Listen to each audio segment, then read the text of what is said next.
Hello, my name's John Downs, and this wriggling little bundle of fun here is my granddaughter Evelyn. And welcome to another episode of On the Track.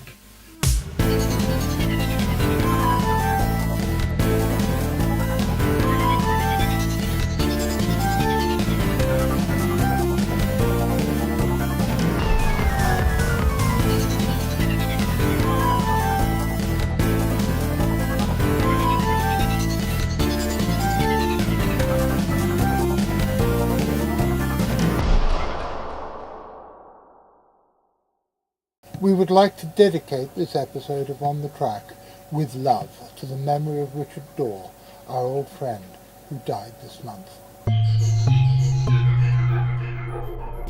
In 1794, as part of his collection Songs of Experience, William Blake, perhaps the greatest English poet of all time, published the following lines.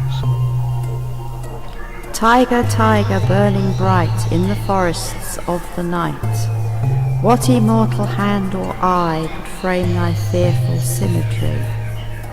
In what distant deeps or skies burnt the fire of thine eyes? On what wings dare he aspire? What the hand dare seize the fire? There is something strangely mystical about tigers, and they hold a special place of reverence within the collective human psyche. It has generally been accepted that there are 6 subspecies of tiger, plus 3 more which became extinct during the 20th century.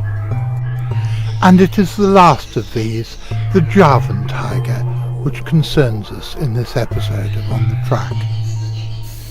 Until the 1960s, tigers survived in 3 protected areas that had been established in the 1920s to the 1930s.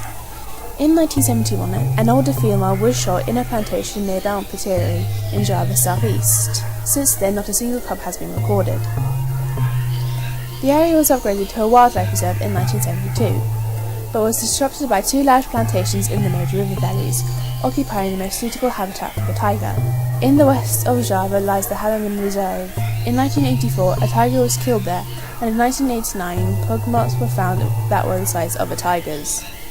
However, an expedition of 6 biologists conducted in 1990 did not yield any direct evidence for the existence of the tigers. After the final report of the survey had been published, the Javan tiger was declared extinct in 1994.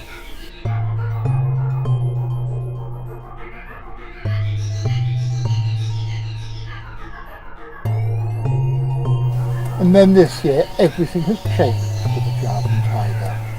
First of all, zoologists carrying out a DNA study have come up with the conclusion that the Javan tiger, the Sumatran tiger and the Bali tiger, remember the Javan tiger and the Bali tiger are both considered to be extinct, are all actually the same species, the Sunda tiger. And then, later on, this happened. In late summer, there are attacks on livestock in Java. The local government official blamed it on the tigers, but didn't he know they were extinct? And then in August this happened. This photograph, which was allegedly taken in the same national park which holds the remnants of the Javan rhino species, does appear to be showing a Javan tiger. Unfortunately, however, the picture is of such poor quality you can't see whether the markings on the back of the tiger are spots, which would make it to be a Javan leopard, or stripes, which would make it be a Javan tiger. And if you look at it closely, you can see stripes on the legs, which do appear to be those of a tiger. But the picture is of such poor quality, probably because it was taken on a camera phone, that it's impossible to be exact about what this picture actually shows. There's a peculiar parallel here with what happened a few years ago when the Obama administration declared that the eastern puma was extinct. First, scientists looking at genetic evidence came up with the conclusion that actually the eastern puma and the western puma were exactly the same thing. Then it was declared extinct, and then, guess what? Lots of people started seeing them. This seems to be a strange pattern that is repeated around the world, and as a Fortean, the whole thing intrigues me greatly. And as Halloween approaches, let's talk about werewolves. The werewolf is one of the most unmistakable cultural icons of contemporary society. But whereas once upon a time people believed in such things, nowadays they're just the stuff of video games, comic books and horror movies. Or are they? Believe it or not, there are people who still see such things today. And guess what? One of them lives in our spare room. Julia first told us about her encounter the best part of a decade ago, but now for the first time she's taken Karina to the location to talk her through what happened.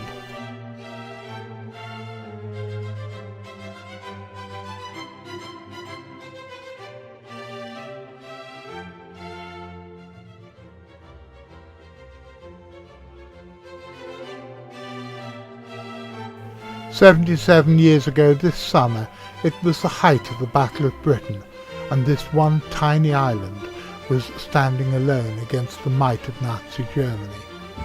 And all across southern England were scattered little airfields, and one of them was at Davidstow in Cornwall, a place these days much better known for making cheese." Right, it was September, 15 years ago, roughly about the 3rd of September. I went up to Davidstow Airfield with a friend called John. Didn't have our cameras, just wanted to go for a drive, just looking at the haunted building. Then all of a sudden we saw loads of sheep running, and we thought, what on earth's going on? It was a full moon, we had the car lights on so we could see it clear as day. All of a sudden they stopped, huddled together. There must have been about 15 sheep, and they were just huddling together, not very far in front of us. We were right in front of the World War II lookout tower, Davidstow Airfield, and all of a sudden we saw this great big thing. It must have been coming on, I'd say 7 foot. It definitely had a wolf's head, it had the pointy ears. It wasn't black, it was very, very dark brown. It had the wolf's legs and everything, like the big at the top of the legs, and very skinny knees downwards, I suppose. It had the pointy toes like the wolf does, like dog's paws or wolf paws. Then all of a sudden the sheep ran past right in front of the car, and this werewolf, or whatever it was, ran off on 2 legs, as not once did he go on 4 legs. And that's basically it. Richard has identified as a goth for over 30 years, and one of the items on his bucket list was ticked off this summer whilst in Russia, to sleep in a ruined castle. This is where Chris and I are staying on the first night. It's the interior of a comparatively modern castle that was built by a Parliament member during the Soviet era. Now derelict. It's not that old, but it is rather wonderful, and straight out of an episode of Scooby-Doo.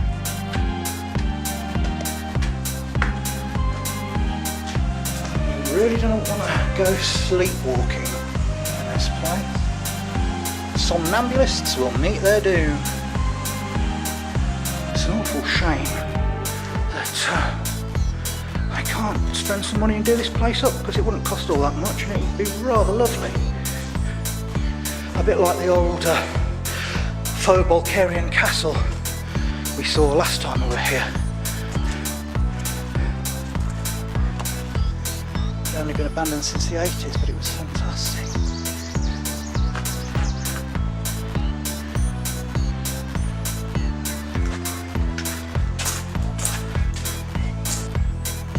Cyrillic graffiti.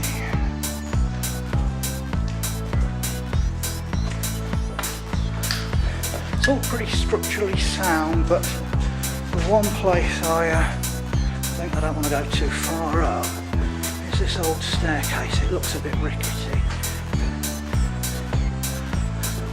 It leads right the way up into the tower. If you look, the old floorboards are a wee bit rotten, and I don't think they're going to hold a 18-stone goth cryptozoologist. Although plummeting to one's death in a faux castle would be a rather posy gothic way to die.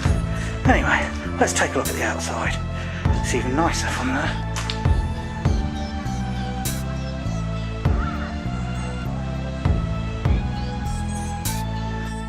And well, there we have it. Our very own miniature Gormenghast, Bugsy being Mr. Flay. Well, I never thought I'd be spending the entire night in a Soviet castle. This is adventure for you, Almaster or not.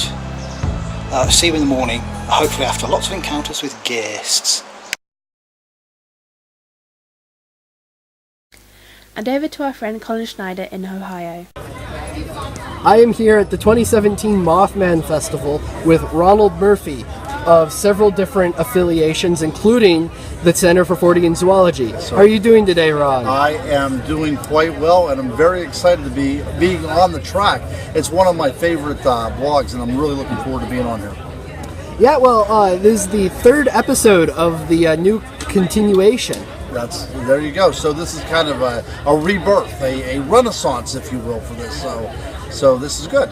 Exactly. So could you tell our viewers a little bit about some of the research that you do? Sure, yeah. I started out with doing Bigfoot research whenever I was quite young. My mother was very much into Bigfoot, so she would take my brother and I out looking for Bigfoot on Sunday afternoons, which was great. I mean, that was a great way to be brought up. But later in life now, as I've been through college and everything, I'm starting to examine things like infrasound and pheromones and how this can relate to not only Bigfoot activity, but other cryptids like the Dogman, or even like certain type of aquatic cryptids. And I also am very interested in the idea of elementals. The idea of the fairy realm is something that's really imprinted on me within the past decade. Well, how does the fairy realm relate to cryptozoology? Well, it could be the origin of all things cryptid. If there is a being out there, an entity, a natural intelligence that is capable of manipulating the human perception, because indeed perception is reality. So if an entity is out there capable of manipulating a perception, it could make you see an 8-foot-tall bipedal hair-covered hominid, or it can make you see a lake monster or a transformation into a dogman. And this idea of the fairy realm is very indicative of the stories that you would see and read in the Middle Ages about these creatures transforming into something. Or in Yorkshire, for instance, there is the tale of a very large giant that collected the human heads of travelers. And this is part of the fairy realm, but if you would witness it today, it would either be considered a true giant or more along the lines of a Bigfoot encounter. That's very interesting. And in some of your other research, you look into archetypes. I have, yes. And I think that's something as well. The idea of the collective unconscious has always been a favorite of mine. And we're dealing with something that's very academic as well, nothing so much paranormal related. But in studying art and literature around the world, we see these reoccurring elements. And that too could lean back to the idea of the fairy realm. Because from where we came from nature, we were reliant upon nature for everything. So it's very possible that the archetypes that we think of, vampires, werewolves, hairy wild men, could all harken back to the time when we were, animals ourselves, coming out of the forest primeval and having to deal with these creatures on an everyday basis. That's an extremely interesting idea. Now, you're speaking at the Mothman Festival. I am.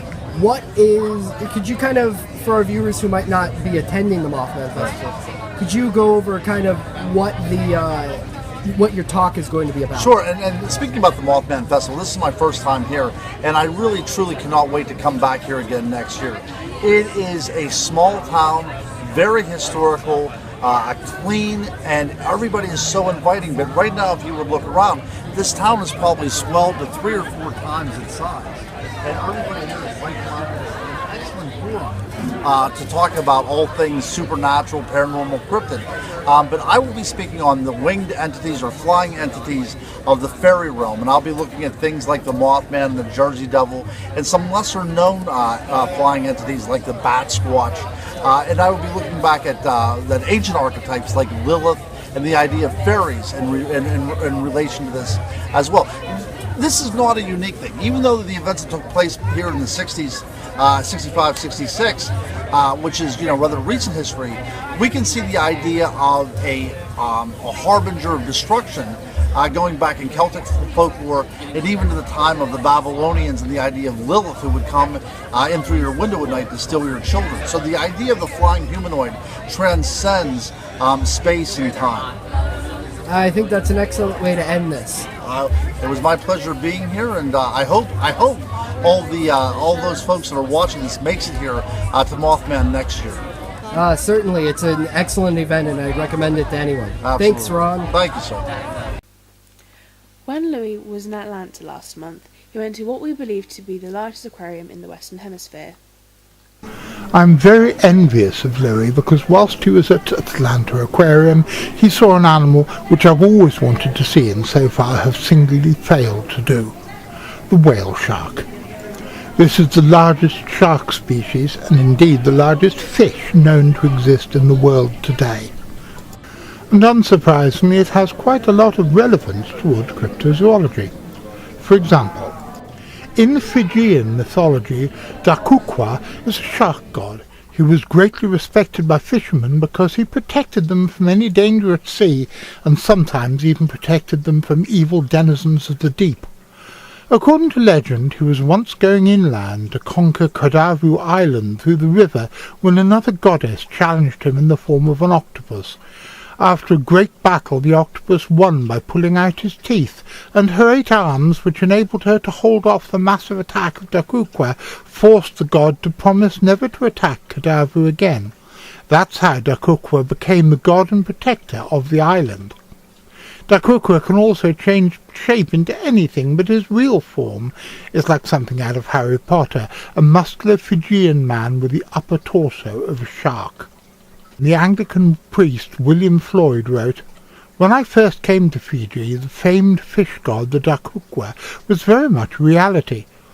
The government ship, the Lady Escott, reached Levuka with signs of an encounter with the great fish, while the late Captain Robbie, a well-known tall and very erect Scot, even to his 90s, told of the sleepy afternoon as his cutter was sailing from his tea estate at Wainunu under a very light wind, with most of the crew asleep, a great fish, which he described as near 60 feet in length, brown-spotted and mottled on its back, with the great head of a shark and the tail of a whale, came up under his ship, almost capsizing it.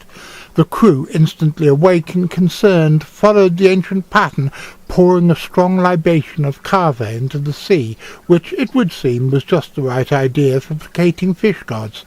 The monster slowly submerged, the breeze gradually gathered the cutter away, its keel dragging along the monster's back, making the skin pale.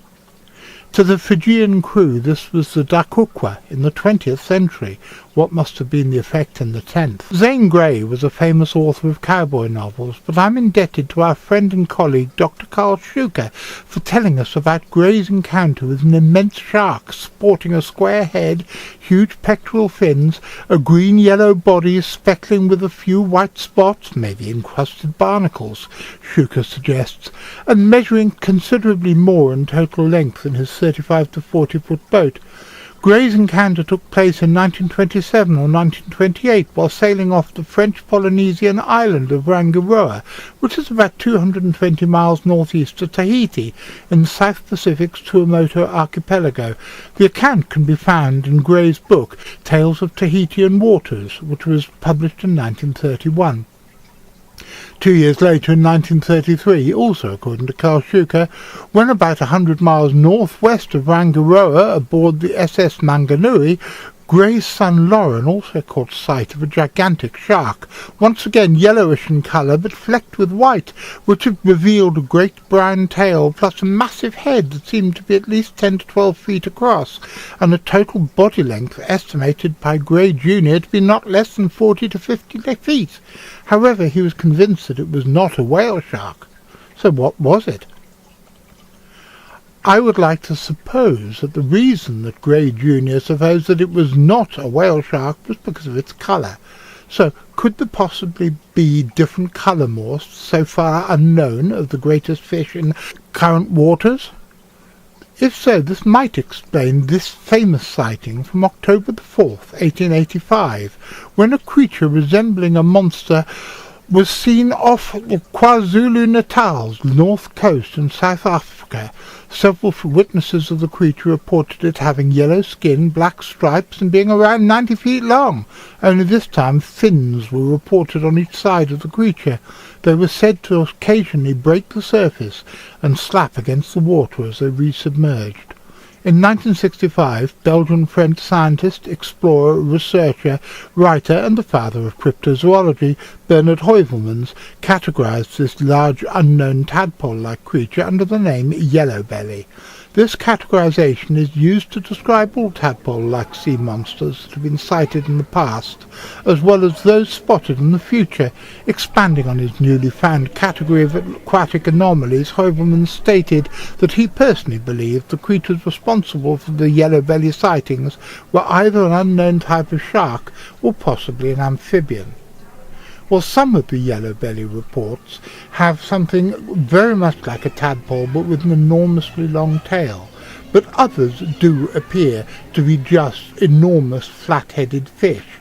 So, unlike these ones here in Atlanta Aquarium, could there be enormous whale sharks with a different colour markings still out waiting to be discovered in the deeper parts of the ocean? I would love to think so. Watch this space. Thanks, Louis.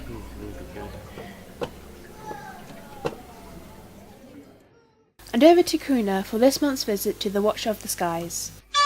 I have always felt a curious affinity with this species of bird, probably because for 30 years I was a secretary, and this is a secretary bird, a highly specialised ground-dwelling bird of prey from an older family than the other Old World raptors. It is native to sub-Saharan Africa and is sadly non-migratory, so will never be a natural visitor to these shores. But I think you'd be surprised quite how many completely unexpected avian visitors Britain does have, and that's what this segment of On the Track is all about.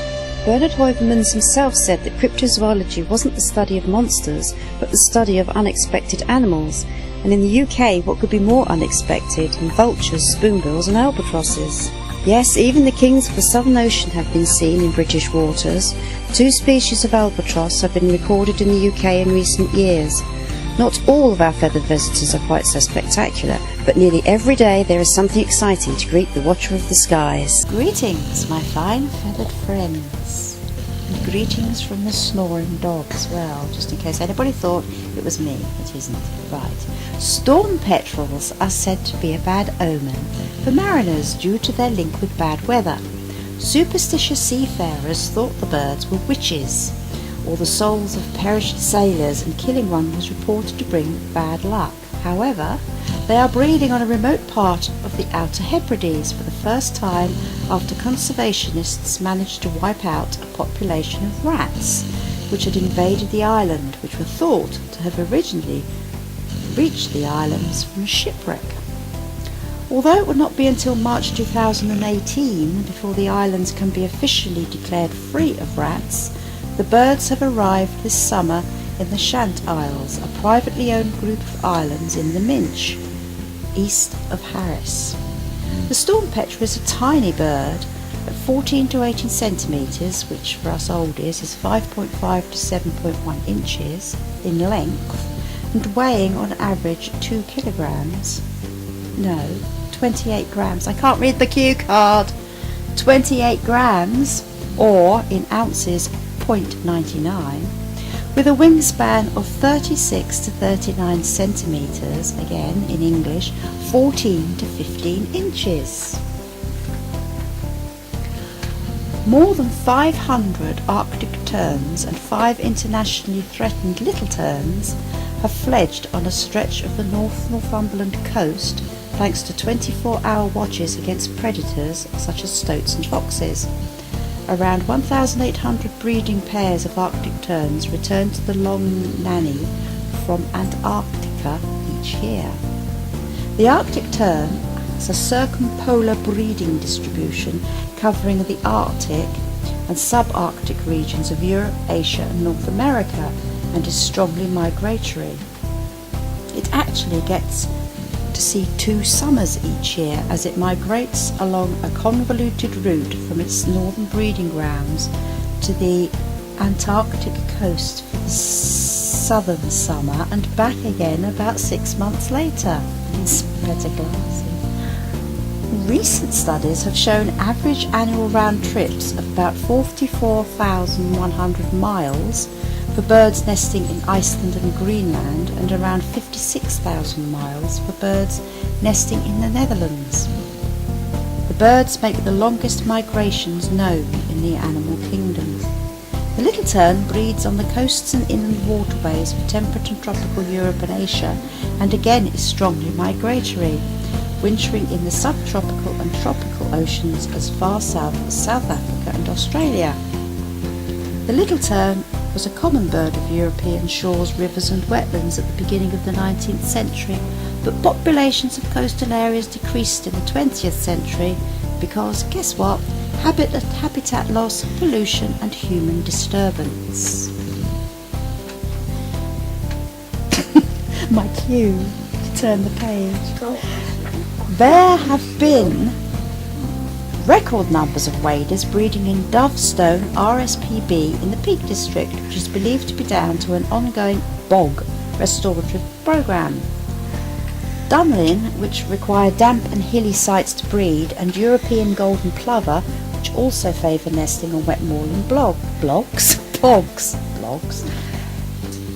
Healthy blanket bogs, which are found on wet hilly plateaus, provide insect food for birds, lock up harmful carbon, improve water quality by acting as a natural filtration system, and prevent flooding by slowing down the water flow.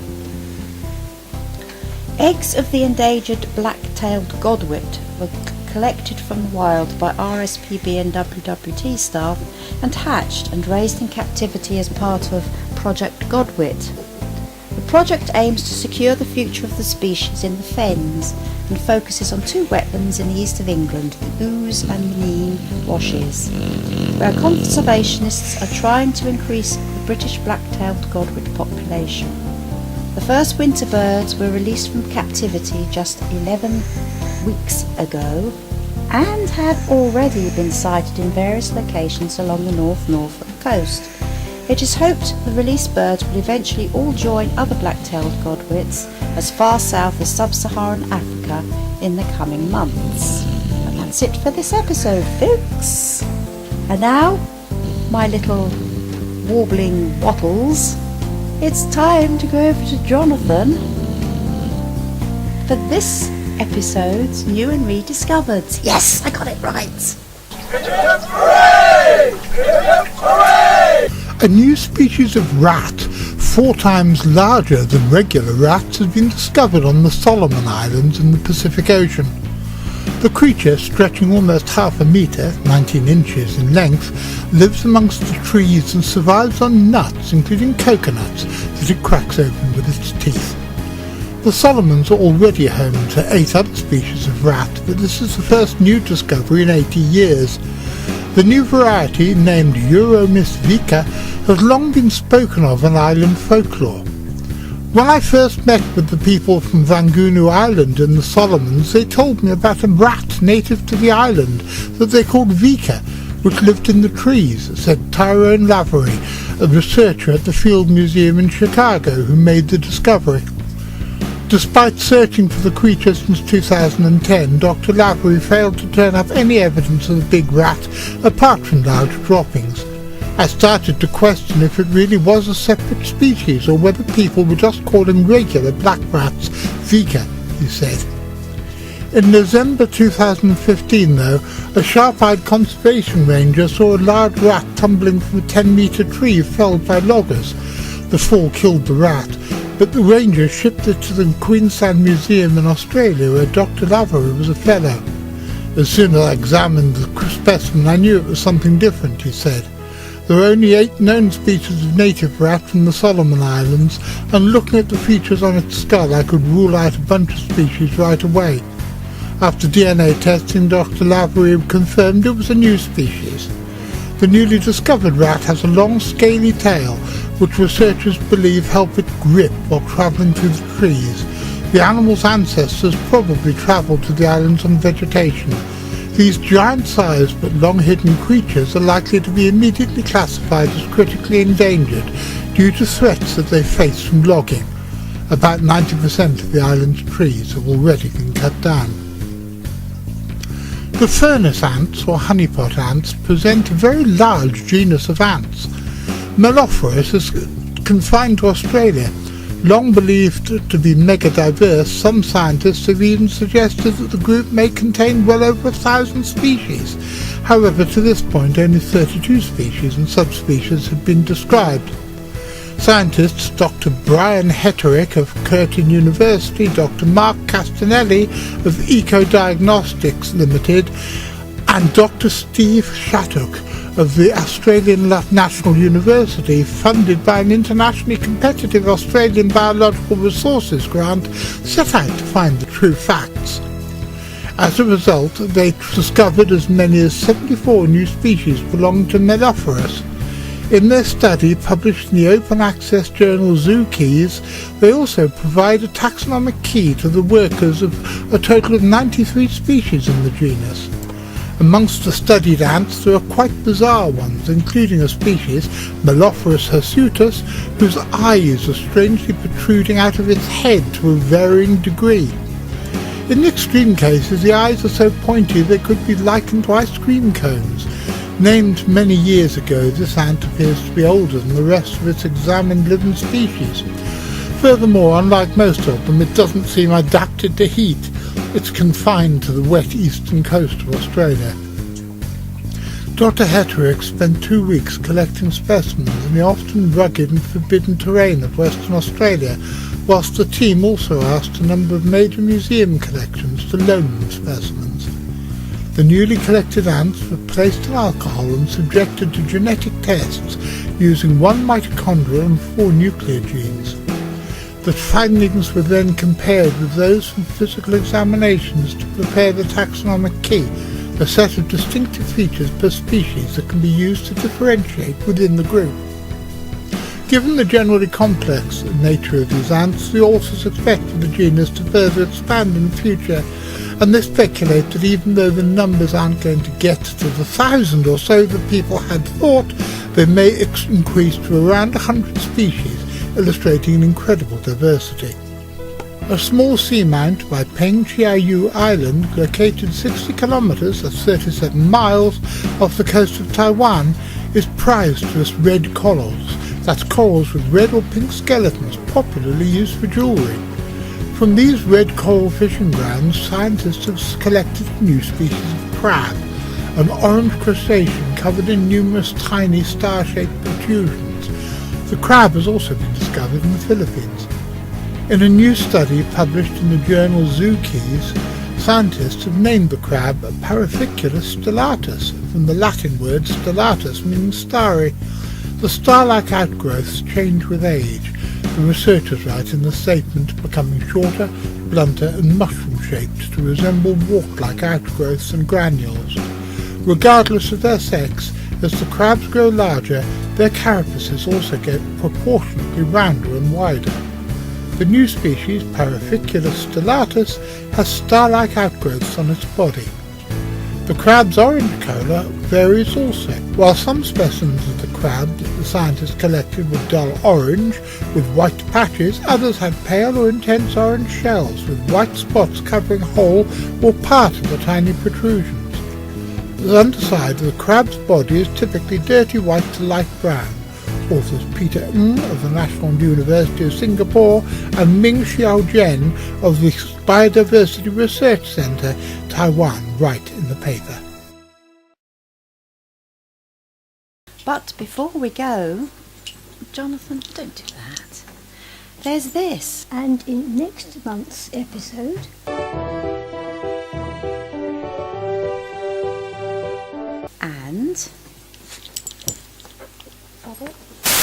And there's this. The CFZ isn't about money, it never has been and it never will be. But money is, I'm afraid, a necessary evil, and we need more of it than we've got at the moment if we're going to carry on with the programme of activities across the world that we so dearly want to do.